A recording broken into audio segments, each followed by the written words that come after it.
Good evening all and welcome. Before the video begins, I want to say tonight's video features creepypastas. These stories aren't true, but they are truly terrifying. That being said, don't jump ship just yet. They are extremely good stories. I really am trying to provide you with the best. I think you'll really enjoy them. So please give them a chance. And also, I'd like to introduce you to our collaborator for tonight, Papa Scare. He really is fantastic. You really do need to check out his content when you're done. Please subscribe to his channel too, as he really does deserve your support.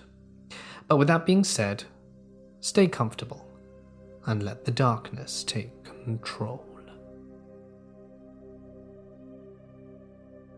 Either you have a soul or you don't. It's the same to me either way.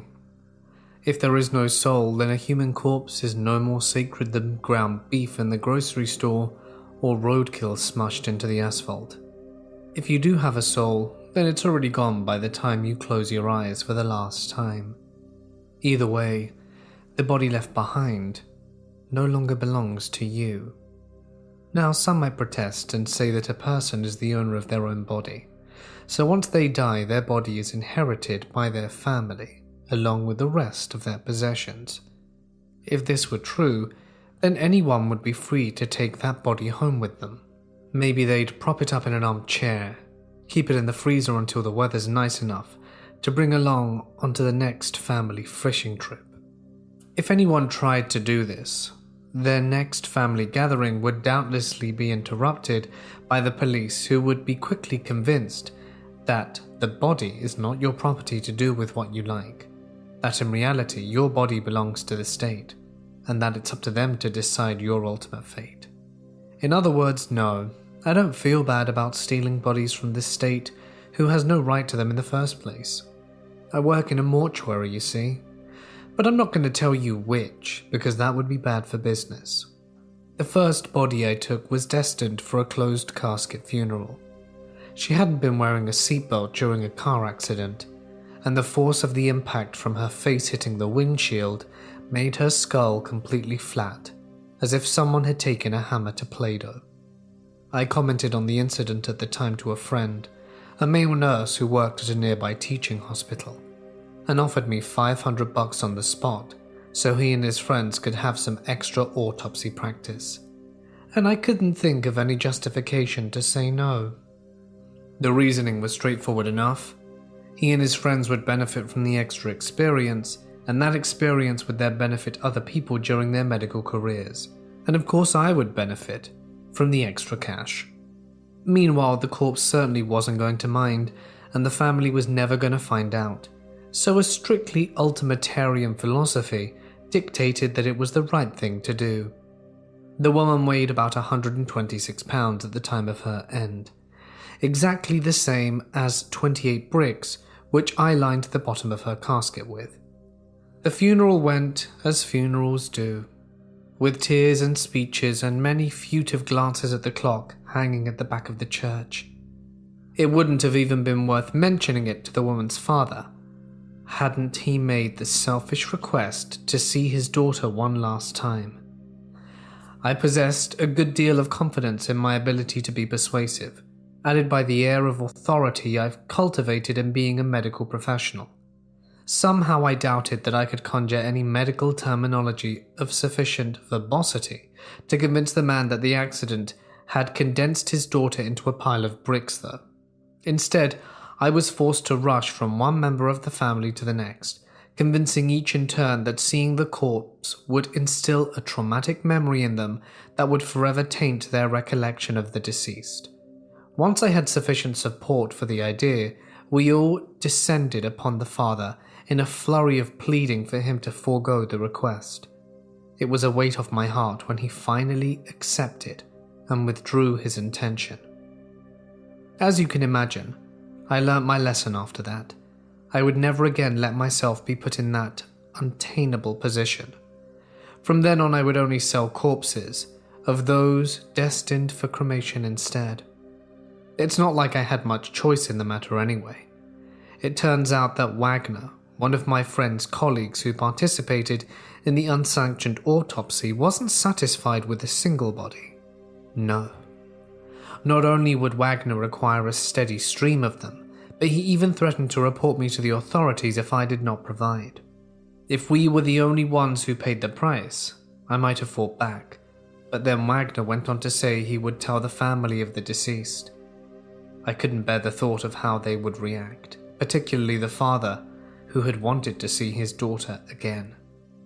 1 body a month, that's what he wanted to purchase, an insignificant number compared with the volume of business my mortuary processed. It wasn't difficult at all to move the covered bodies into the back of the van, nor was it hard to disguise the incinerated remains. Everything looks pretty much the same after it's been blasted with 1,800 degrees in the cremation oven for a few hours. Perhaps simply working with corpses all day has desensitized me somewhat, but it didn't take me long before these monthly transactions had become a regular part of my business. It's not like I was in it for the money either.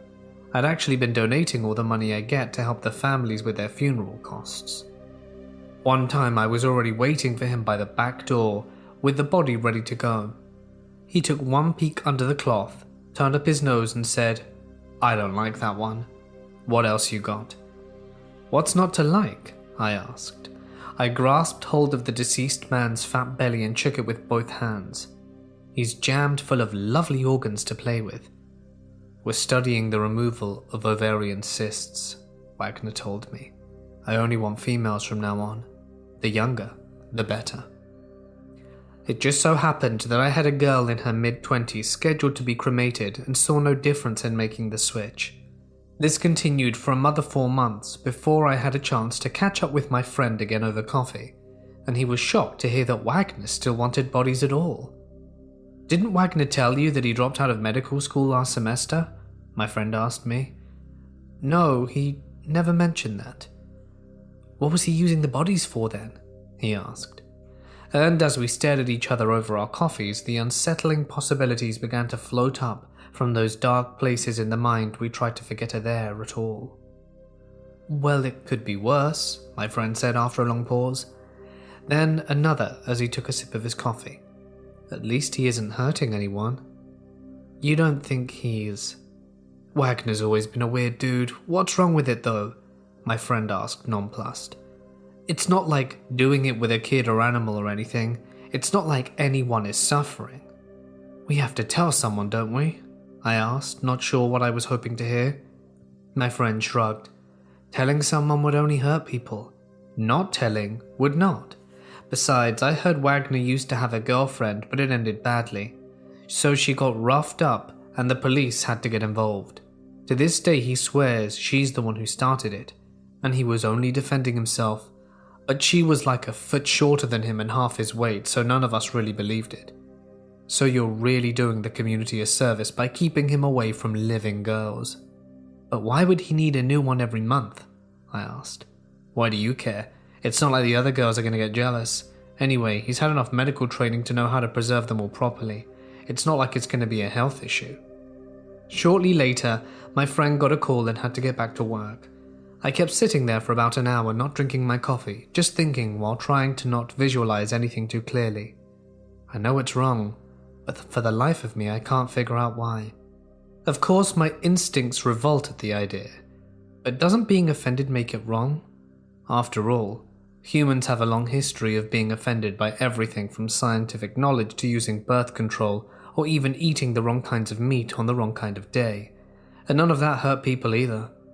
And even if the offensive thought itself is the sin, then the only way the families would suffer is if I stopped providing the bodies, and Wagner followed through on his threats to tell them. Not to mention that I wouldn't be able to donate the funeral expenses anymore. So that's why I'm sharing this. I wanted to ask your opinion. Should I cut off Wagner, or let him have his fun?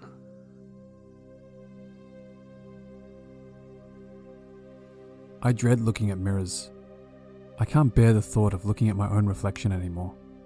There's nothing wrong with my reflection. I've looked the same as I did before the incident. A couple of lines around my eyes that I could have done without. Hair graying a little at the temples. But it isn't my face looking back at me. There's something wrong.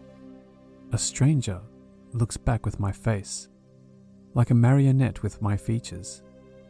It moves when I want it to move. I smile, it smiles. I frown, it frowns. But it isn't me. My shrink can't explain this fear. My wife can't explain it. I can. I know exactly when everything changed. I've never told them about the incident in the elevator.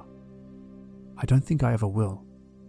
Not after what happened to our daughter. Have you ever had that one day you can remember with absolute clarity? The one that you can pause, rewind in your mind like a DVD. This is mine. This was a month ago. I had a meeting, a last-minute thing. We started at 5 p.m. on a Friday. The building was one of those behemoths of glass and steel that peppered the skyline in the late 2000s. It was late when I was done. My colleagues shuffled papers across the table and back into leather briefcases. Our counterparts were across a long table, sharing a whispered conversation about next steps and strategies. Jessica and Brian, my two colleagues, left first. It was a Friday night, and their friends were probably already getting the first drinks of the evening. I remember smiling ruefully at their youthful energy as they left the room. The snap of the clasps on my own briefcase followed, and my fingers settled into familiar grooves in the dark leather. I paid a visit to the washroom before I left. It was already dark outside and the office was empty. Half the lights were off to save power. The maze of cubicles basked in a fluorescent twilight. The only sounds on the floor came from the meeting room, and even those receded into the distance as I walked to the elevators, leaving me with only the sound of the rasp of the vents for company. Some disturbed interior designer had fitted mirrors on all 4 walls of the elevator.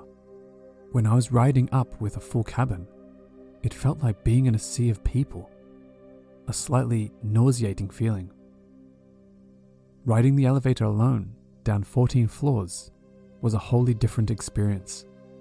I stared into the eyes of a row of reflections, staring back into infinity. The feeling disorientated me, and I felt my knees wobble as a wave of vertigo overcame me. I tore my gaze away and focused on the slow countdown as the elevator approached the ground floor. A single drop of sweat made its way down my brow. I loosened my shirt collar, chastising myself for the irrationality of my reaction, just as the elevator jerked to a stop. The sudden stop made my knees buckle, and I stumbled from one wall to another for one maddening moment as the lights in the elevator flickered and went out completely.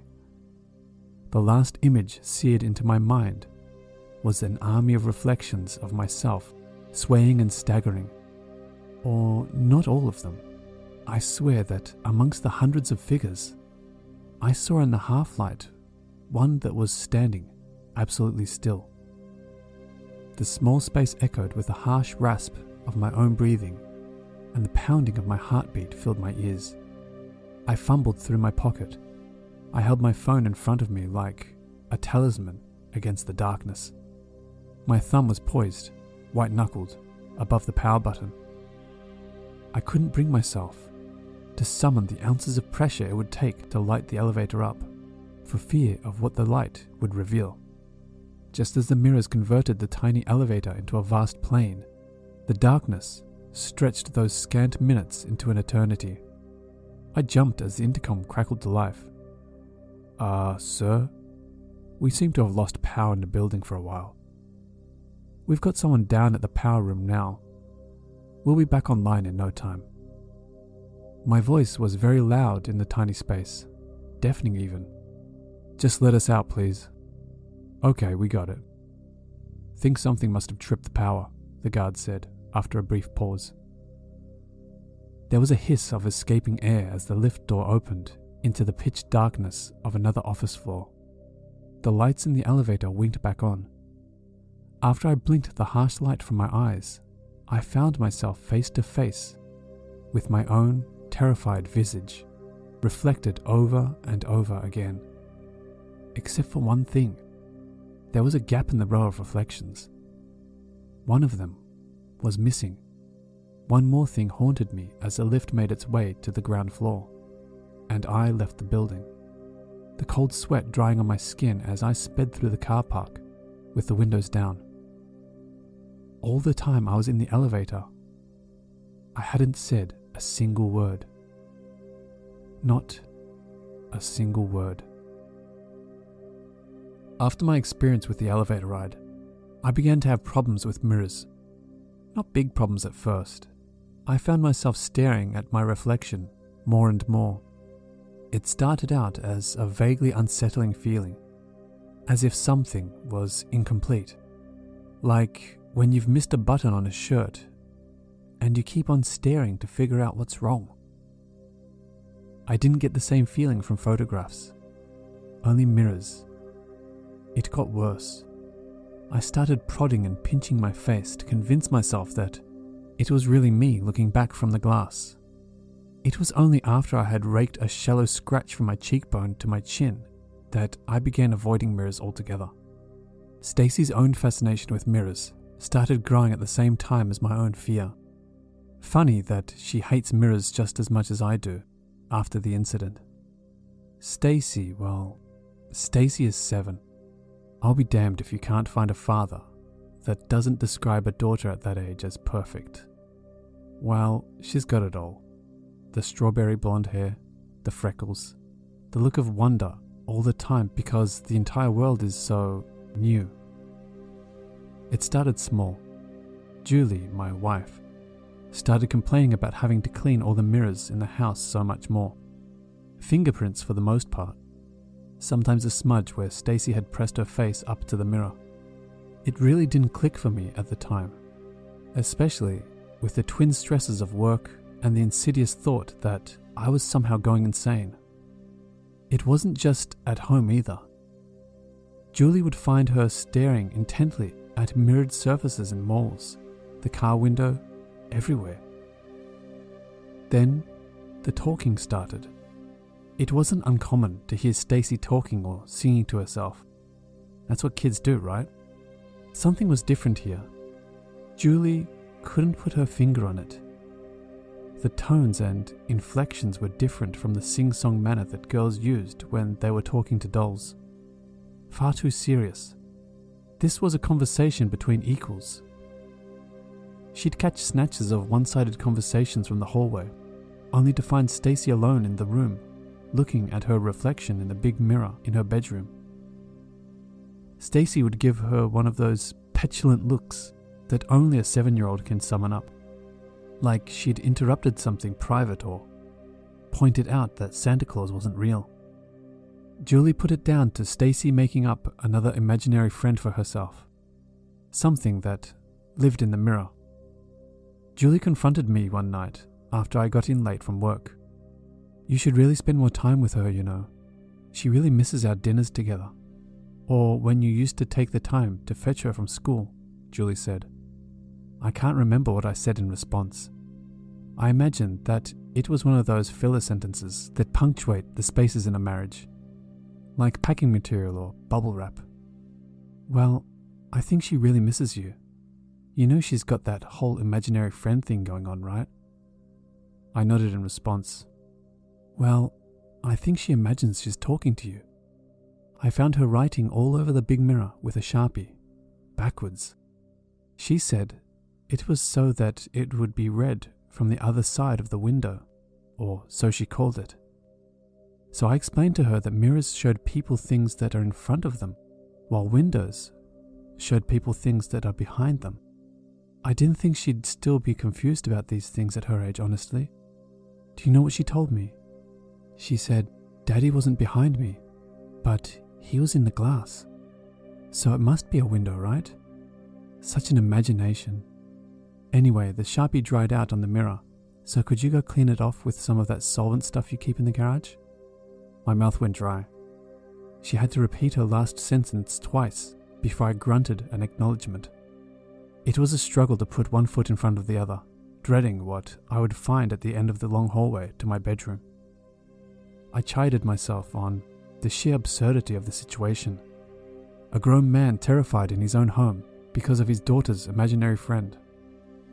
There were no boogeymen or doppelgangers in the bedroom, only the simple sight of a cheap full-length mirror from IKEA, wheeled to the center of the room. It took me a while to read the reversed writing on the glass. "Why can't you come out and play with me?" it said. I rubbed the hateful words with my hand. They wouldn't come off. Stacy had left a collection of handprints halfway down the mirror as well, probably indulging her newfound habit of touching mirrors. Temporarily defeated by the ink marks, I turned my attention to the handprints. I took the corner of my sleeve to the glass and started wiping them away. Something wasn't right. I couldn't seem to clean off all the smudges. I shook uncontrollably as I realized what the remaining smudge was. A single, large handprint. I could barely keep my own hand still enough to place it over the handprint. A perfect match. I pushed my face closer to the glass and finally saw it. The reason why I couldn't wipe off the handprint. 1/5 of an inch of space between the smudge and my fingers on the glass. The print was on the inside of the glass.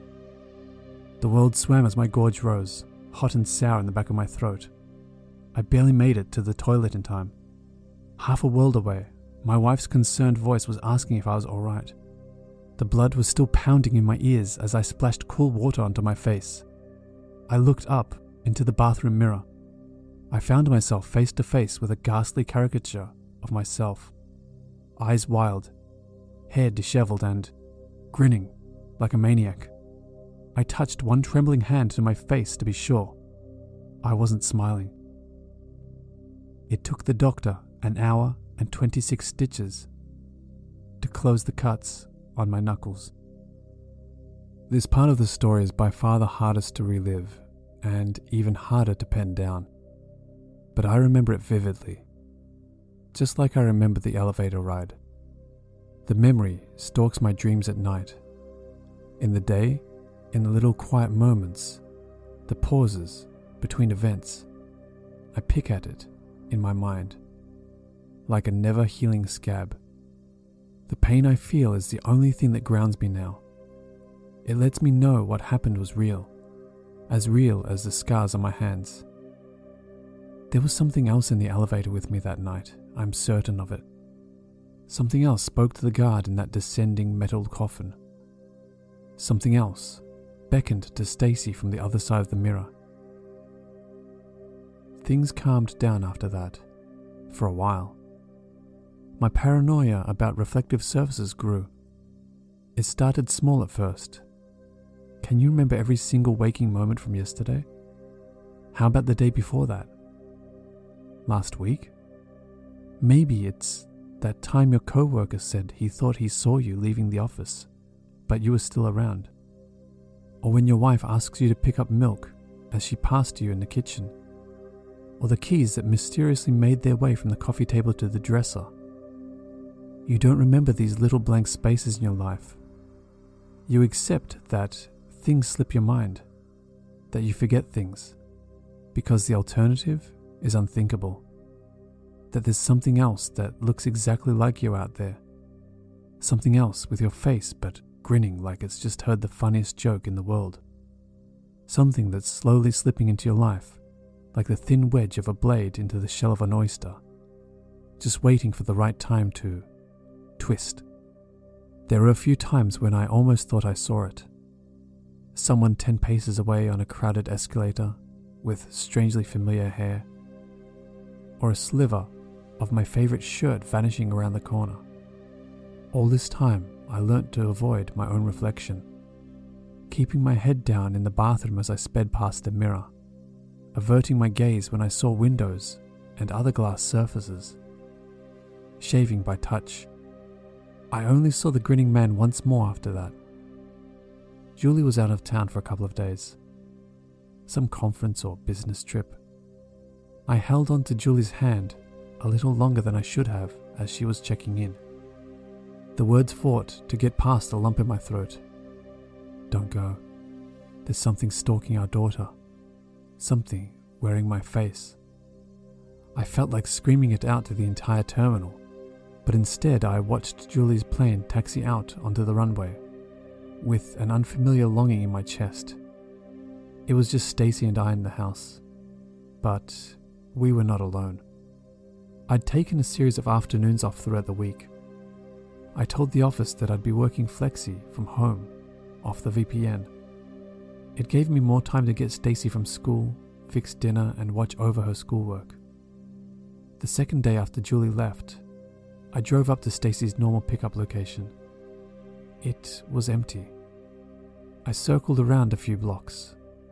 Still nothing. I remember thinking that she was probably talking to her friends, or grabbing a soda, or one of a million other things little girls got up to. I found a parking space and walked back to the school. My ears strained to pick up any hint of her voice over the cacophony of laughter, screams and chatter of the end of the school day. Nothing. She's always on time, a still small voice said at the back of my head. I ignored it. I made my way to the school office. Recognition bloomed on the face of the lady behind the counter. "Oh, it's you again. Did Stacy forget something?" The fear of the previous few weeks rushed back. The elevator. The grinning man in the mirror. It hit me like a bucket of ice-cold water. "It's my first time here today," I forced out through clenched teeth. Biting her lip in consternation, she beckoned me around the corner. She pointed to an open file on the table. "Isn't that your signature?" Stacy was sure it was you. She seemed really happy. She turned around and started tapping away at her computer. I picked up the file. The signature at the bottom of the release form was mine. So was the handwriting. "Family emergency," it said. I had no recollection of coming here or filling out that form. There was something else though, a slight smudge across the paper, like someone had taken a thumb to the drying ink and swiped it from left to right. "Is the footage of you signing Stacy out?"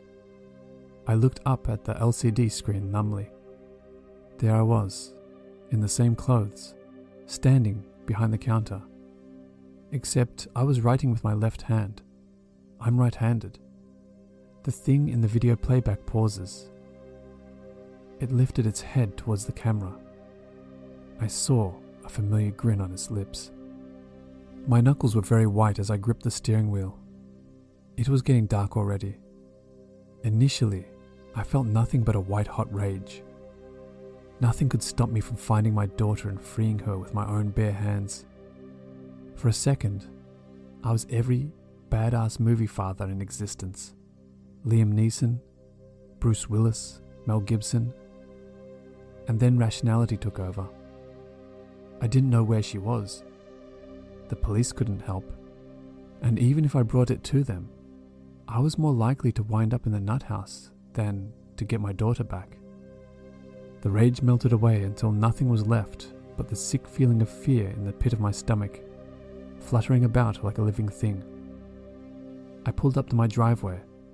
The front door was unlocked. I looked down at the row of flower pots by the door, at the little ring of dirt beside the third pot, the spare key. It was already dark outside. I groped for the light switch by the door. Hollow clicks told me that the lights were out. Listless fingers of orange fluorescent light crept into the living room through the windows. The house was silent, save for the rasp of my breathing and the pounding of my heartbeat in my ears. I turned on the little LED light on my phone. The light hid more than it revealed. Shadows danced on the wall as the feeble glare of the LED swung across the room. Nothing. I stepped cautiously through the corridor. A stranger in my own shadowy home. A flicker of light came from under the door of the bathroom in the corridor. The quiet sound of sobbing escaped from under the door. It wasn't locked. The door opened to madness. Stacy was standing in the middle of the bathroom, head bowed, her hair dangling in front of her face in limp strands. Someone had covered the walls of the bathroom with mirrors. Big mirrors, tiny pocket-sized ones, the huge standing mirror from my bedroom. A single guttering candle flame lit the room. Stacy was shaking slightly. The candle flame danced with the draft of the opening door, and a million reflections shook with her. The sound of her sobbing echoed from the walls. It sounded deafening in the dead silence of the empty house. I put the phone down on the floor and stepped up behind her. I slowly placed my hands on her shoulders. "We have to go now," I whispered in her ear. She looked up at our reflections in the big mirror as I tugged her gently backwards into the corridor. Her face twisted in fear and hate, and she let out an ear-piercing shriek and began threshing in my arms. It took all of my strength to drag her out of the bathroom. I looked up just as we tumbled out of the bathroom. Stacy's face was crazed with terror. Tears covered her cheeks. A single string of snot trailed from her nose to her cheek. One more thing. It wasn't me in the mirror. The clothes were the same. The same sweat glistened in the candlelight, except for the big grin on its mouth. On one side of the glass, I was pulling my daughter through the door into the safety of the darkened corridor. The other side of the glass told a different story. On the other side of the glass, a grinning man was pulling a screaming child into the darkness. Stacy and I stumbled down the corridor and out through the front door. We wheezed as we sucked the cool night air into our lungs. She tugged at my hand, looking up at me with clear eyes. Her face was clean, not a trace of snot or tears. "I'm hungry, Dad. I don't think the mirror will bother us anymore. He has what he wants." I only stopped to lock up the front door before I led Stacy to the car. We had dinner at a little diner down the street. At least, Stacy ate. I watched her like a hawk, my stomach still churning from the events of that evening.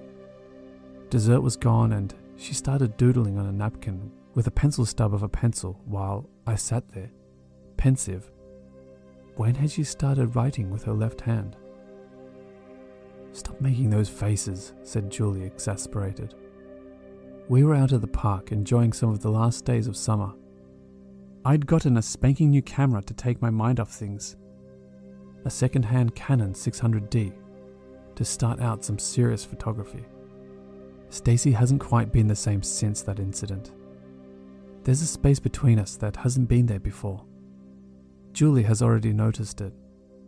I've seen the concern in her eyes, the slight tension in her lips when Stacy refuses to do things with her newfound stubbornness.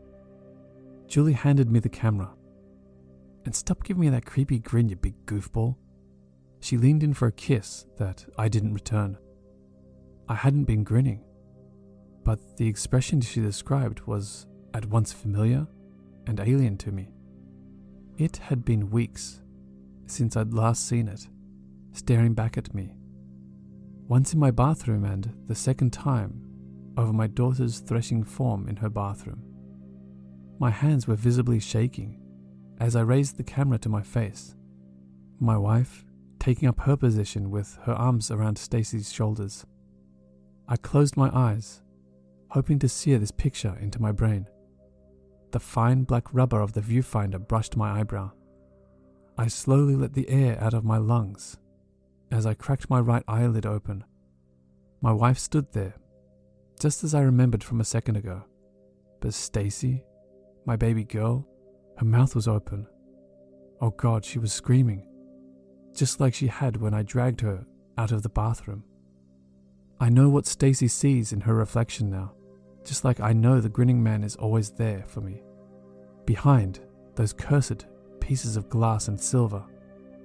I know now that the reflection that night told the true story. What I brought out of the room was something else, and he still has my daughter, my daughter, my daughter, my daughter. You can blame it on the alcohol, but that wouldn't make me feel any better. People drink every day without killing someone. Besides, if I'm really being honest here, I probably would have still killed him if I'd have been sober. You can blame it on my childhood too, something to do with my father not being around, or not sticking with school, or falling in with a troubled crowd. But that's not quite true either though, is it? Because I would have ended up even worse if I admired someone as selfish and unstable as my father. And if the kids I knew were trouble, then it's probably my fault for making them that way, so I wouldn't feel so alone. I guess that leaves the blame on me, where it belongs. I knew exactly what I was doing when I borrowed the money in the first place. Marky made it clear he'd taken the money from his father. He said the old man was too senile to notice though, which was fine with me, since I never had any intention of paying it back.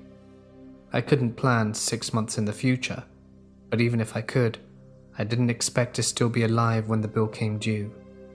But the money burned fast, and I always woke up again no matter how much I drank. Until one day Marky comes banging at my door, demanding something I didn't have to give. I could have opened the door that night and begged his forgiveness. I could have sworn to get clean and told him about the jobs I considered, and made an incremental payment plan to get him his money. Sucker that he was. Marky probably would have believed me. He might have even loaned me more if I'd been sincere about it. 20 seconds ago, maybe longer, that's how long I held the hammer in my hand and thought about what I was going to do. More than enough time to change my mind before I opened the door. I wasn't even at all angry when I struck the first blow. I was only angry at myself, and somehow it seemed like I could pour all my anger out of me and into him until he was gone and I was whole again. Would it change your opinion of me if you knew I cried after? Doesn't matter. I'm not writing this for you to feel sorry for me.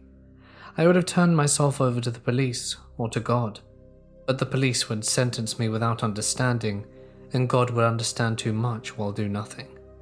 The only person I felt like I needed to confess to was Marky's father. He deserved to know where his money had gone and why he wouldn't see his son again. If anyone had the right to judge me, it was him. I hardly recognized Mr. Methuselah when I tracked him down. He was a lot older than I remember him. Back in the day, he caught Marky and I trying to break into a car together, and he let us both have it with a belt. He hardly looked strong enough to lift his cane now, but I was still more afraid of him than ever. I was shaking from head to foot when he looked up and down at me, slowly, agonizingly, as if he was deciding my punishment before I'd even told him what I'd done. Before I knew it, I was on my knees, although I didn't know whether it was because my legs were not strong enough to stand it anymore, or to beg. "You're late," he told me. "Where have you been? I've been up waiting for you. Stop playing around and come in, Marky. I'll get your dinner back in the oven." His mind really must be slipping to mistake me for Marky.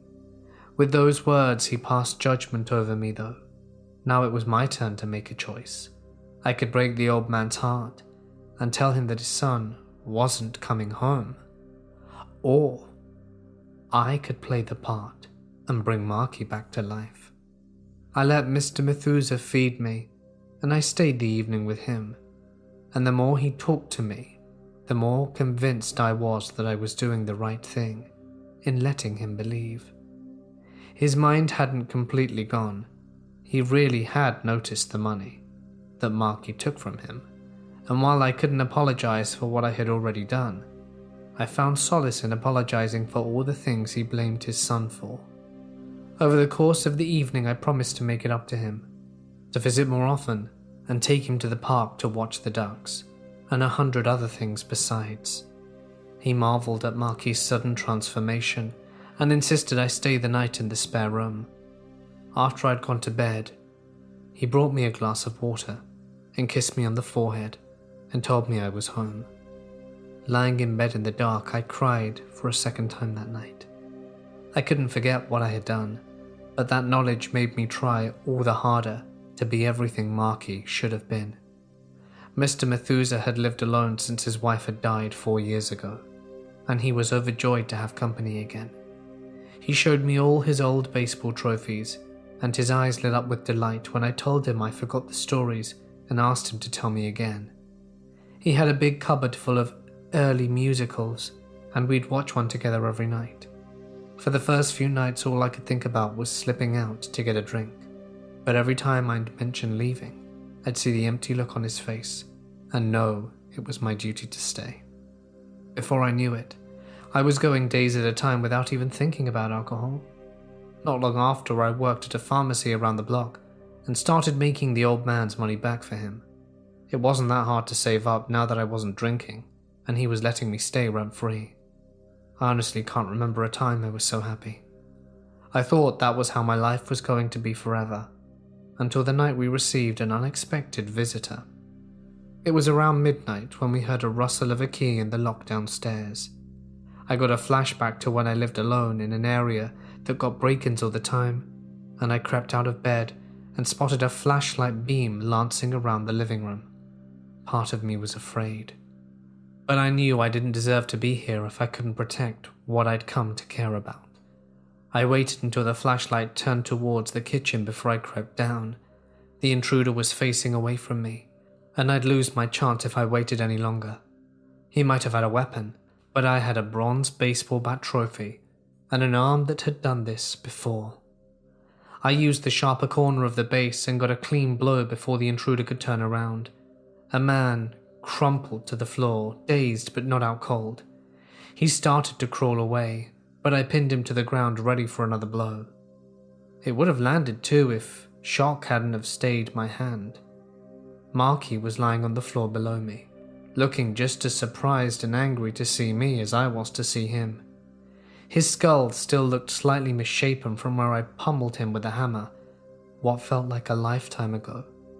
I told him he was dead if he made a sound, and he believed me. He wanted to know what I was doing there, but I still had him pinned, and he was the one who had to talk. Marky confessed that he'd recovered, but had been too afraid to return to his father without the money. He figured he could come back and steal again, then later blamed the second robbery if the father ever noticed what was missing. I then confessed what I had done, and that he wasn't welcome anymore. I told him he was rotten through and through and didn't deserve his father's love. He was angry, I was angry, and it was only a matter of time before one of us got loud enough to wake the old man. If he saw us together, he'd know I was an imposter for sure, and I wasn't willing to give up the life I'd found. It wasn't the alcohol after all.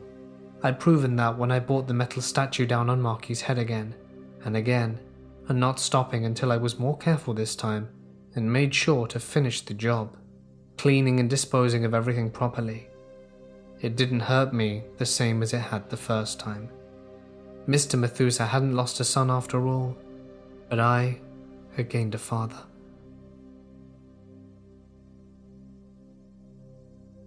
This is a warning. My best friend tried to warn me, but I didn't listen.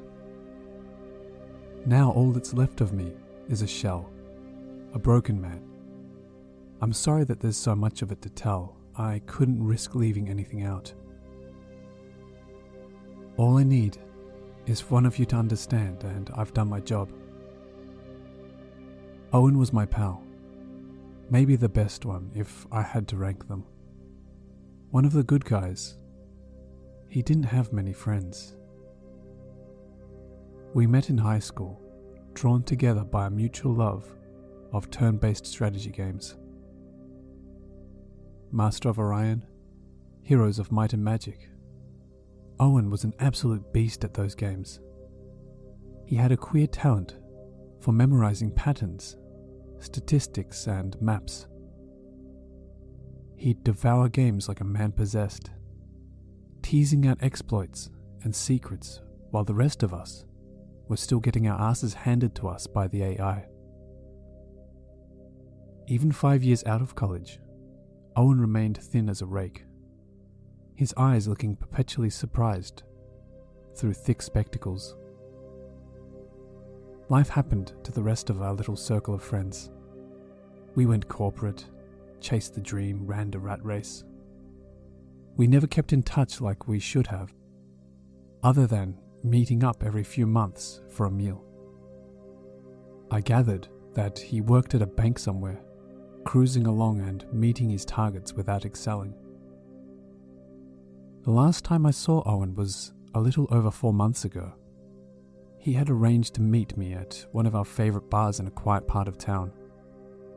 At least, it used to be, until our jobs and the pressures of grown-up life just expanded and expanded, filling up my life like so much bubble wrap. I got to the bar first, or so I thought.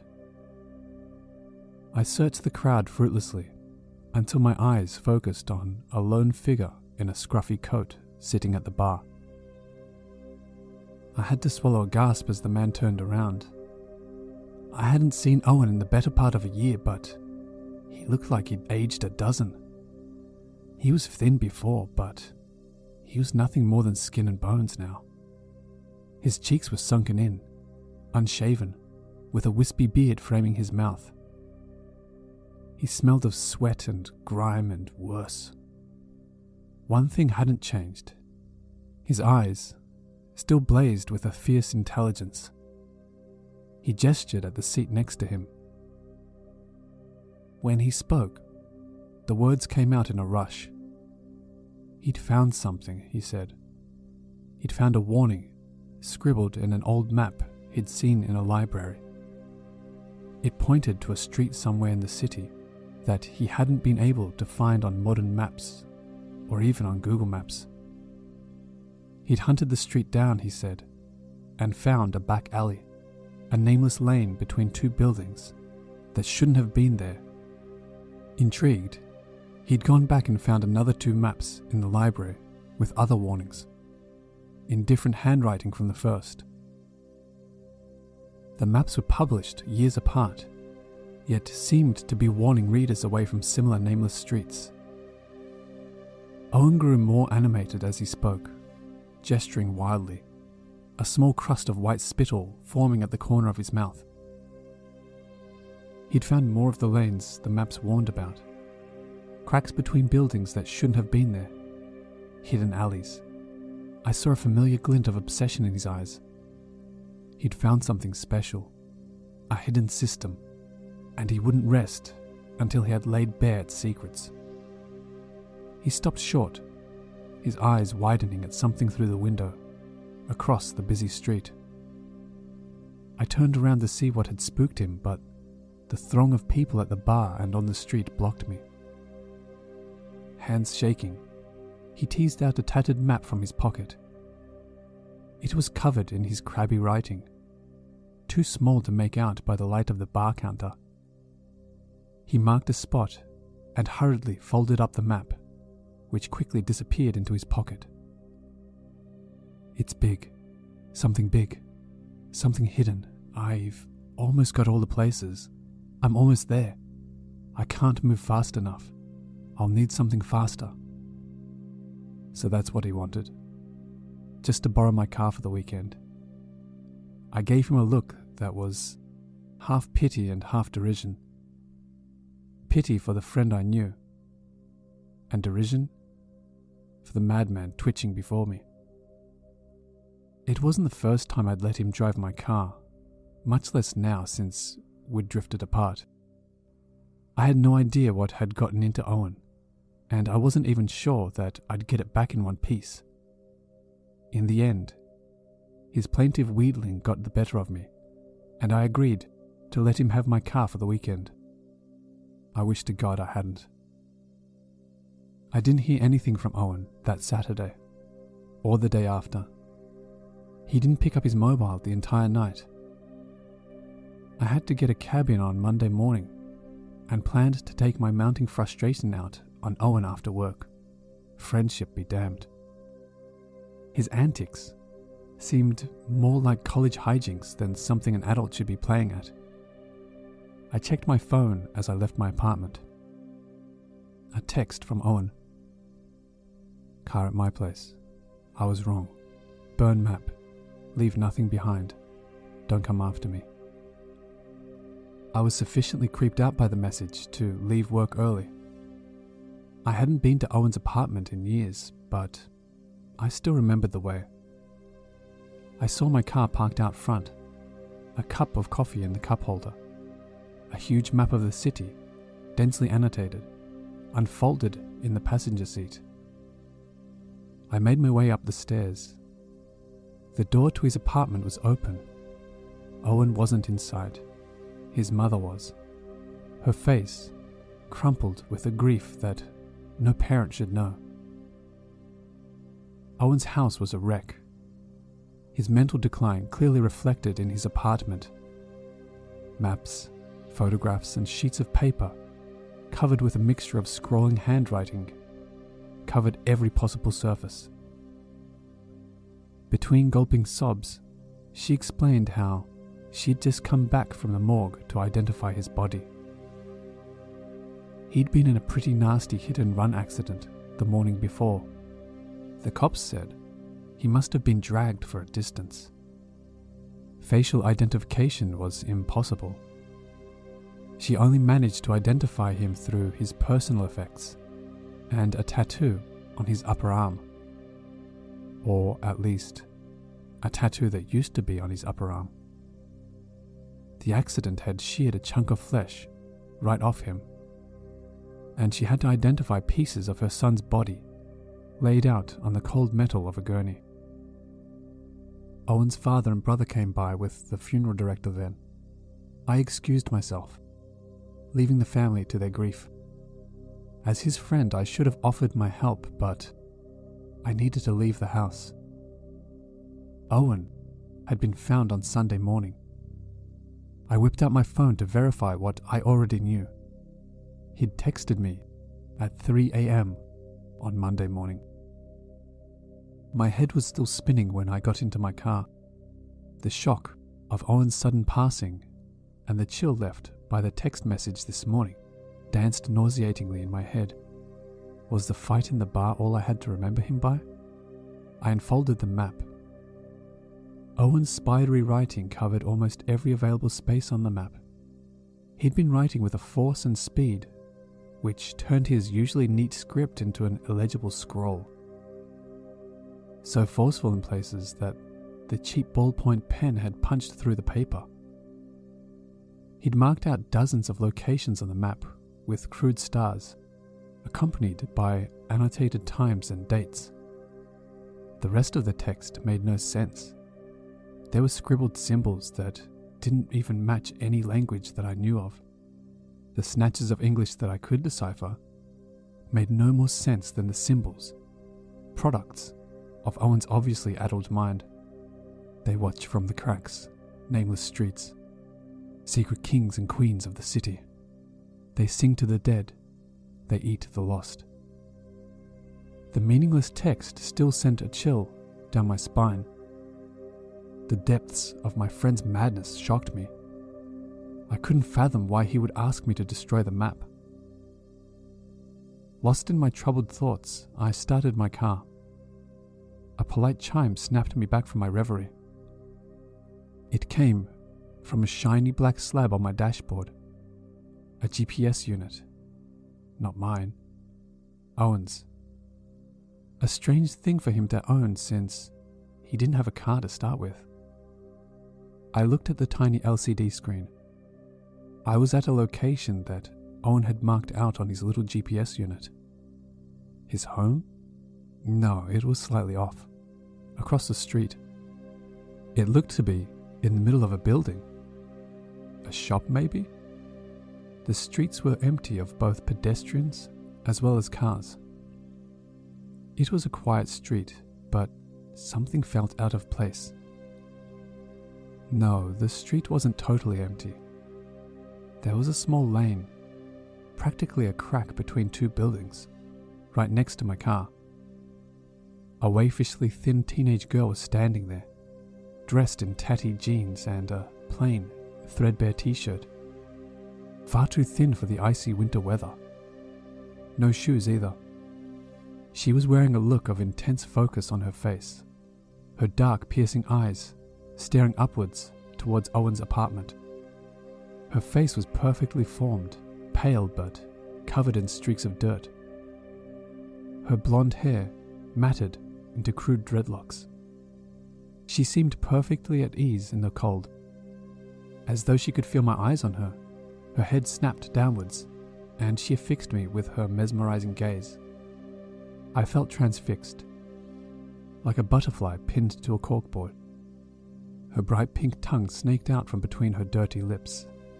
The pointy tip ran across her lips in anticipation. I looked back at the GPS unit. There shouldn't have been an alley where she was standing. It should have been a continuous block of buildings. When I looked up, she was gone again. Unnerved by the nameless lane and the vanishing girl, I drove off a little faster than I should have. I must have driven at least 5 blocks when I heard the little chime from my dashboard again. Another star on the map. Same thing, a star where there shouldn't have been a break between buildings. I nearly slammed on the brakes in shock when I saw the girl again. There was no way she could have made the distance between my last stop and this one on foot. I racked my brains for a logical explanation as my car cruised by. A sister? Or did she have a car in a parallel street? I found her giving me that same intense look. It had to be the same girl. It was the look, that hungry look. She craned her neck to follow my car as I drove by, like a snake staring a mouse down. I watched her shrinking into the rearview mirror for as long as I could. Then I floored the accelerator, trying to get as far from her as possible. Rubber squealed on the black asphalt. I'd put about 7 blocks between the girl and I when the polite chime from my dashboard sounded again. Adrenaline pumped through my system. My gaze swept across the empty streets. There she was again. It had to be the same girl. It had to be. She caught my gaze with her own piercing look, and she smiled at me. No, it wasn't a smile. She pulled her lips up and back and bared her straight white teeth, but there was neither humor nor warmth in the expression. It put me in mind of a baboon or a wolf, facing down something small and helpless, baring her fangs, I thought. She abruptly turned and scuttled down that almost hidden alley. I stopped the car. Owen had found something. I hadn't done right by him in his last days, but I had to know how he died. I owed him that much. I rounded the corner mere seconds after the girl. The alley was empty. Rough cement walls stretched to the sky, blocking out the tired light of the evening sun. She had vanished in the scant seconds it took me to get to the mouth of the tiny, nameless alley. My pulse quickened as I made my way down the tight corridor. My walk turned into a trot, and the trot into a sprint. By the time I had reached the end of the street, my chest was heaving, constricted by bands of hot iron. My breath steamed in the cold evening air. She wasn't there. There weren't any alcoves or windows or turnoffs anywhere down the alley. I hit the end of the alley and peered down the adjacent street. No trace of the girl. No alleyways she could have turned down. No doors or windows she could have climbed through. Nothing except the empty street with a familiar car parked by the side of the road. My car. I had walked 100 yards through a straight alley and wound up back where I started. I felt the world spin around me. I put my hand on the wall to steady myself. What had Owen found? What was he searching for before he died? How was it possible for a straight alley to start and end in the same place? Large gouts of mist shot from my mouth as my chest heaved. There was something unnatural about this place, something wrong in the air. I felt strange grooves under my hand as I pushed on the wall to straighten up. Someone or something had carved a series of strange symbols on the wall. Now I know where Owen had gotten those scribbled hieroglyphics from. He'd seen them too. He must have been trying to decipher it like some code. Typical for him. I cast a final look straight down the strange empty alley. The girl was still nowhere to be seen. I felt the strangeness of the alley behind me as I made my way back to my car.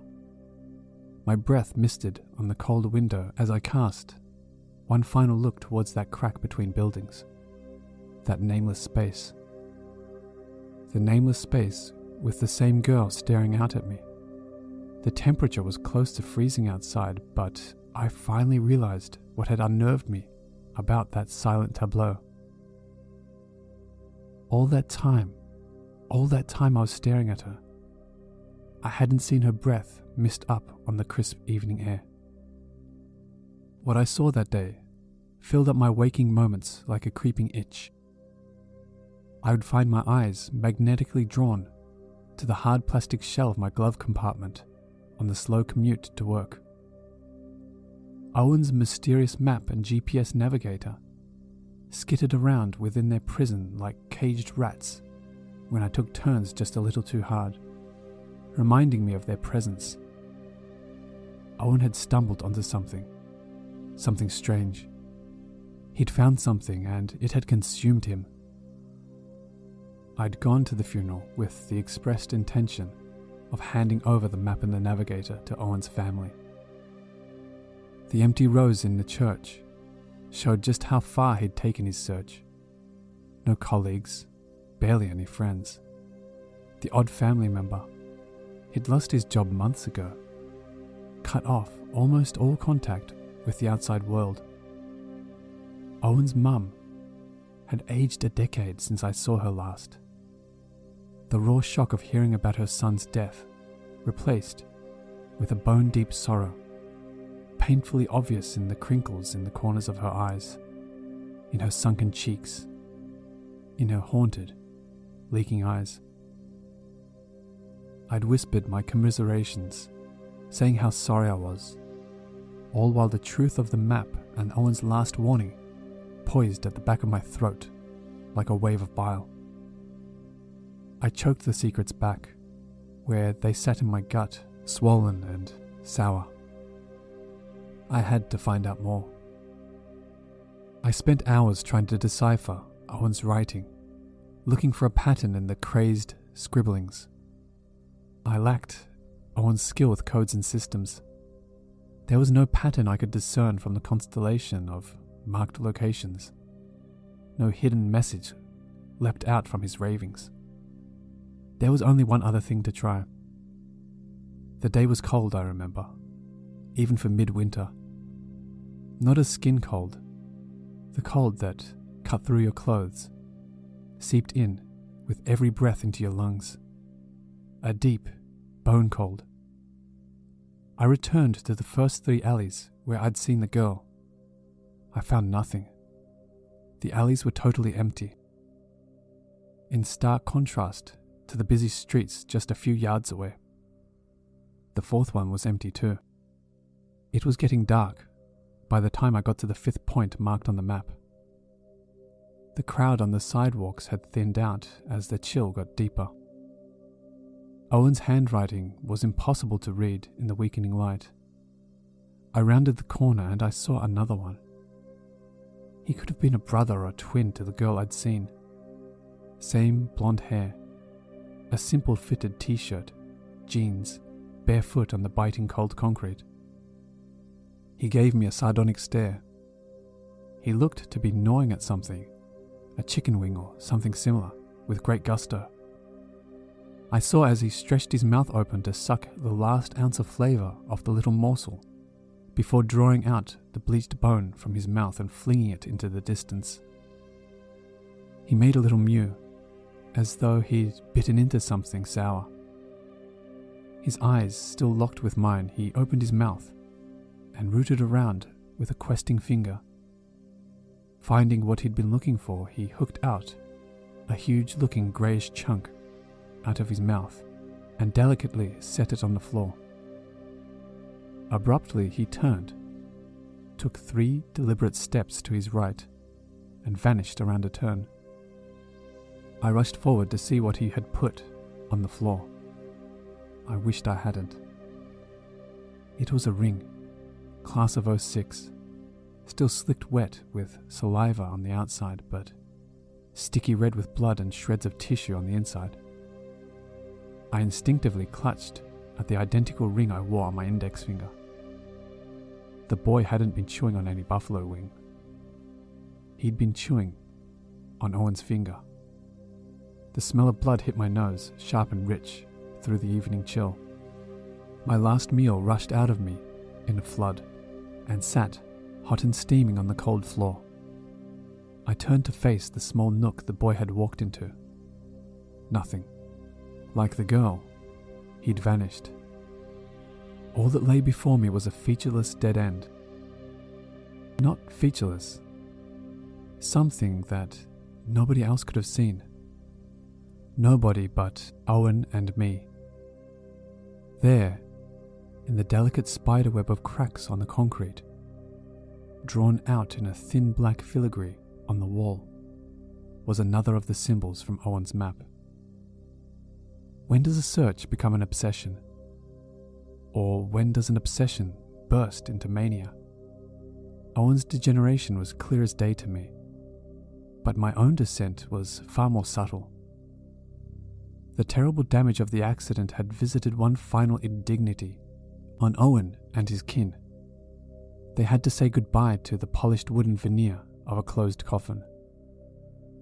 Had it really been my dear friend in that box? There must have been a few hundred of those rings pressed out. It could have belonged to anyone in my graduating year. Yet, I knew deep inside of me that it had to be Owen's ring I had picked up off the cold cement, wet with spit and blood. My search began in earnest then, to seek out what he had found, hoping beyond reason that I would find my old friend somewhere along that path. It started innocently enough. I'd spend a free evening after work wandering the streets, following Owen's map, each location like another morsel on a trail of breadcrumbs. The trail of clues was maddening. Again, I got the sense of a deeper pattern behind the randomness, and cursed myself for being unable to see it. Each site I visited seemed to hold a piece of the puzzle. I grew adept in finding the hidden symbols that Owen had found in the cracks in the city. I'd already found the first symbols scrolled into the wall in chalk when I'd seen the girl. Another hidden in a network of cracks in the wall after I found Owen's ring on the floor. Those weren't the last. I found another set of 3 symbols, hidden within spray-painted tags on a wall. One more in the carefully arranged guts of a dead rat. Its bowels burst and scattered over the floor. Another woven into the silken threads of a spiderweb, stretched between grey concrete and a rusty dumpster. Those hidden lanes and alleyways were always deserted. It could have been lunch hour or rush hour, with the streets thronging with people, and they would still be empty. I'd walk down those plain, blank concrete canyons for hour after hour, always feeling watched, never feeling alone. I never saw another living soul in those lanes and alleys during my search, but the hairs on the back of my neck would rise once I stepped into one. There was a sense of something deeply wrong, wholly unnatural, about those empty spaces. The sudden silence would envelop me, like a cocoon. The rush of voices and vehicles, coming from a world away. Faint like the tinny broadcast of a distant radio station. The isolation was palpable. With the isolation came a crawling fear, a watery feeling in my guts and my legs, that something or somebody was observing me, leading me on in my search. I never saw another living soul in those lonesome places, until I started seeing them again. The glances were always fleeting, titillating, a glimpse of a person turning into one of those cracks in the city, seconds before I rounded the corner, only to find myself alone in an empty alley. Or a set of footprints leading from a puddle, imprints of bare feet, like those of the boy and the girl, vanishing into the distance as the cold, dry air drank the moisture off the trail. A recently toppled trash can, still rolling on the floor, without any breeze to push it. I'm sure I saw the girl once again, the blonde one. Another girl with her dirty brown hair cut short. The boy I saw several times, always in the distance, always fleeing from me. I'm sure there were more. My search intensified. I took time off work to visit the cracks repeatedly. The symbols practically leapt out at me from the walls and floors, screaming to be read, deciphered. My experience with the first crack never repeated itself, but it was hardly the last oddity I experienced in the cracks. Once, near midnight, I found a crack that stretched for a full city block on the map. Yet, I could only count 76 paces from entrance to exit. Against all rationality, it measured 76 yards within the crack, but 100 yards on all parallel routes. On yet another day, I went into one of the cracks, scanning the walls for more of those symbols. When I emerged, blinking at the sudden brightness, 3 blocks down from where I'd entered. How could a straight path have deposited me anywhere but directly opposite where I'd gone in? By this point, my search started taking its toll. I'd gone beyond the point of worrying my friends. My phone, once a source of tweets, Facebook updates, and text messages, slowly went silent. My boss had called me in and told me that he was letting me go. My job would still be waiting for me if I applied again. He put his hand on my shoulder and looked me in the eye. "I like you," he said. "You've been a great worker, smart and fast. I don't know what kind of thing you've been going through for the past couple of weeks, but you're not contributing anymore, and I can't afford to keep you on at the state you're in now." I mumbled something vague about things being bad at home. I was too wrapped up in my obsession to care by that point. I'd gone beyond visiting and revisiting the same sites marked on Owen's map. The week before, I'd found a crack that wasn't on his map. Something new. Owen hadn't found them all. I could almost sense the shape of things. Some pattern in the layout of cracks. Some waiting breakthrough in the symbols.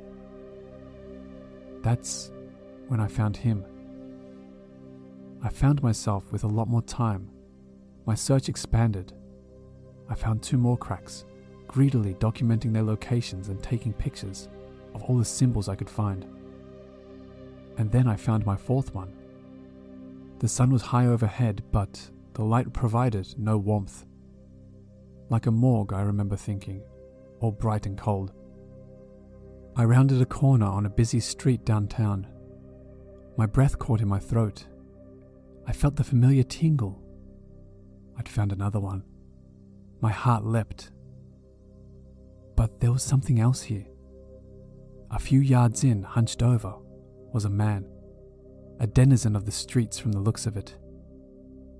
His tattered jacket wrapped tightly around his slight frame to keep out the biting cold. A dirty hand poked out from his jacket, holding the zipperless front together. I just saw 2 fingers clutching the dirty material. Some terrible damage had been wrought on his hand. A bandage, gummy with dried blood and pus, covered the rest of it. I rushed forward to speak to him. The first other real person I'd seen in my search. He perked up at the sound of my footsteps. His roomy eyes widened when he saw me. The man raised a sheet of cardboard, crudely torn from some carton or box. I'd expected to see something routine, a plea for spare change, something about being willing to work, maybe even something witty. Instead, scrawled in large, blocky letters, 4 words: Run. They hunt you. The rough strokes of the letters were too broad to have come from a Sharpie or a marker pen. The ink was a rusty smear of brown, too spread out to have come from a normal writing instrument. Blood. The man had written the warning in blood. Who? I formed the question with my lips, even as the answer rang in my mind, clear as a bell. Owen's voice. The kings and the queens of the city. In that moment, my eyes locked with the clear blue eyes of the wreck of a man in front of me, and the dawning realization hit me like a freight train. Owen. Sweet God in heaven, I was looking at Owen. He'd known it was me all along, of course, but he hadn't expected the look of recognition on my face. He opened his mouth and moaned, a wordless sound of pure anguish. His mouth wide enough for me to see, the black stump flapping around inside like a dying fish. The shock of recognition was too much for me. My knees buckled as I backpedaled away from the ruinous vision in front of me. I went over backwards. The impact drove the air from my lungs. The world flashed white as my head met the floor with a crack. I got to my knees, wincing in pain. Owen wasn't there in front of me. I raised my head. The pain felt like a tent spike between my ears. Owen was standing a few feet from me, but he wasn't alone. The blonde girl was standing next to him, dwarfed by Owen's gangly frame. She held his hand delicately, like a nurse leading someone old and infirm. Owen's entire demeanor had changed. Moments before, he had worn an expression of shock and anguish. All that had melted away, and there was nothing but naked fear in his eyes. He shook gently as the girl raised his ruined hand to her lips, planting a kiss on the rotten bandage over his missing fingers. Not a kiss. I saw her lips work up and down as she sucked hungrily.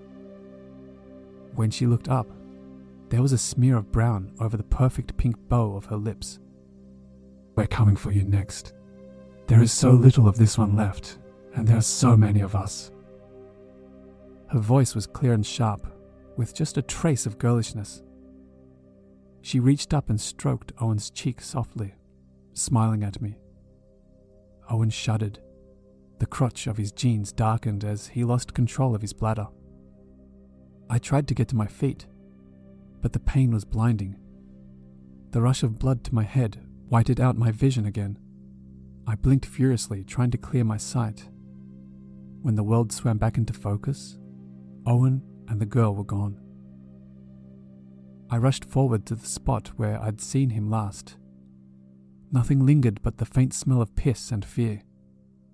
Like the first time I stepped into one of these cracks, a long, straight concrete canyon stretched out before me. No traces of Owen or the girl. Then the screaming started. The same sound that Owen had made earlier. The sound of pure pain and anguish, torn straight from his soul. It seemed like it was coming from everywhere and nowhere. I spun around like a madman, hoping to catch one last glimpse of my friend. He wasn't there. I put my hand against the wall to steady myself. I snapped my hand back. The wall was vibrating, humming. The screams were coming from the walls. I ran. The streets had emptied out for the evening. I'd lost track of where I was, how far I'd run. I felt like a man coming up for air, surfacing from the depths of a waking dream. A stranger looked back at me from the glass facades of the shops I walked past. An eternity ago, I was young, full of life and successful. Owen was the vagabond, the kook, the madman. Now, we were the same, he and I. Disheveled, unshaven, with one difference. I was afraid now. Afraid of what I'd become, of how far I'd fallen. Afraid of what I'd been chasing, not knowing that I was being hunted with a greater hunger than I was capable of imagining. I swallowed a little scream as I saw a pale face watching me in the reflection. I peeked over my shoulder. A young man stared out at me from an alley. One of them. The alley was dark. The scant street lighting made it seem like he was floating in shadow. He beamed widely at me, his teeth white and perfect, and stepped backwards. The darkness swallowed him. My pace quickened. Another alley, another crack. 2 of them this time, staring out from across the street, their eyes bright with mirth and longing. Is that what Owen saw that night in the bar? Was he being hunted too? I broke into a slow jog, and then into a flat-out sprint as the fear took root and grew. Owen was dead now, I was sure of it. I had squandered his first warning, and I feared that his second warning had come too late. I had to get home, destroy the maps like Owen said, stay away from the cracks, maybe leave town. There was nothing left here for me anyway. Only one more thing to do, and I've just done it. Like the map Owen found, or the last text he sent me, or even his last message to me written in his own blood. I've burnt the map, deleted all my photos, thrown out the GPS unit, destroyed anything that hints at where the cracks are.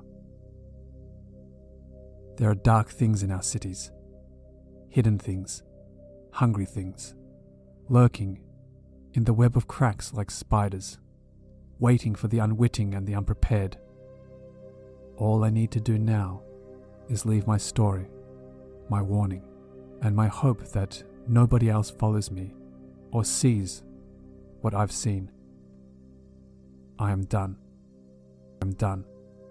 I'm done. I'm done. I'm done. Hey guys, it's Mort here and thank you so much for listening. I really hope that you enjoyed tonight's stories. If of course you did, be sure to let me know. Let Papa Scare know by subscribing to him. He's an awesome narrator and guy, and I'd like to extend him and the authors of these stories a thank you for allowing me to use them and for working with me on this. I am trying to do just a few more creepypasta stories.